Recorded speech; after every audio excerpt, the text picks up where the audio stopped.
நீங்க எந்த குடியில பிறந்தாலும், என்ன தொழில் செஞ்சாலும், எத்தனை புத்திசாலியா இருந்தாலும், எவ்வளவுதான் பணம் சம்பாதிச்சாலும், எவ்வளவு பெரிய அதிகாரத்துல இருந்தாலும் தனிமைய உணர்ந்திருப்பீங்க.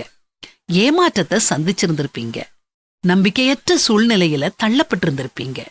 ஏன் இப்போ கூட நீங்க இப்படிப்பட்ட துக்ககரமான ஒரு சூழ்நிலையில இருக்கலாம். உங்க குடும்பம், தொழில், அறிவு, பணம், அதிகாரம் உங்க தனிமைய போக்காது, உங்க ஏமாற்றத்தை மாற்றாது, உங்களுக்கு நம்பிக்கை அளிக்காது.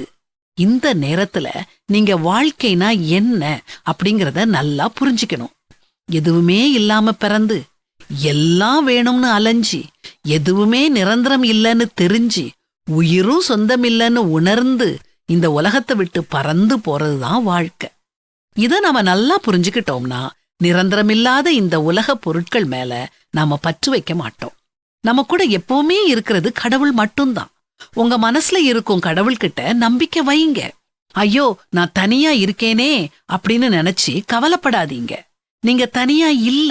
உங்க பக்கத்துல உங்க நிழலா எப்பவும் உங்களுடனேயே கடவுள் இருக்கிறாரு.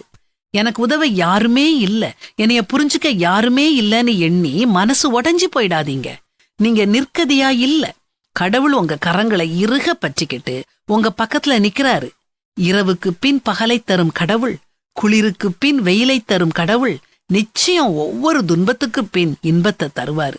கர்த்தர் சொல்லும் ஆறுதலான வார்த்தைகளை கேளுங்க. நான் உனக்கு கட்டளையிடவில்லையா? பலம் கொண்டு திடமனதாயிரு, திகையாதே, கலங்காதே, நீ போகும் இடமெல்லாம் உன் தேவனாகிய கர்த்தர் உன்னோடே இருக்கிறார் என்றார். உங்களை சந்தோஷப்படுத்தும் இன்னொரு வசனத்தை சொல்லவா? நீ பயப்படாதே, நான் உன்னுடனே இருக்கிறேன், திகையாதே, நான் உன் தேவன், நான் உன்னை பலப்படுத்தி உனக்கு சகாயம் பண்ணுவேன், என் நீதியின் வலது கரத்தினால் உன்னை தாங்குவேன். ஆண்டவரை கெட்டியா பிடிச்சுக்கோங்க, சந்தோஷமா இருங்க.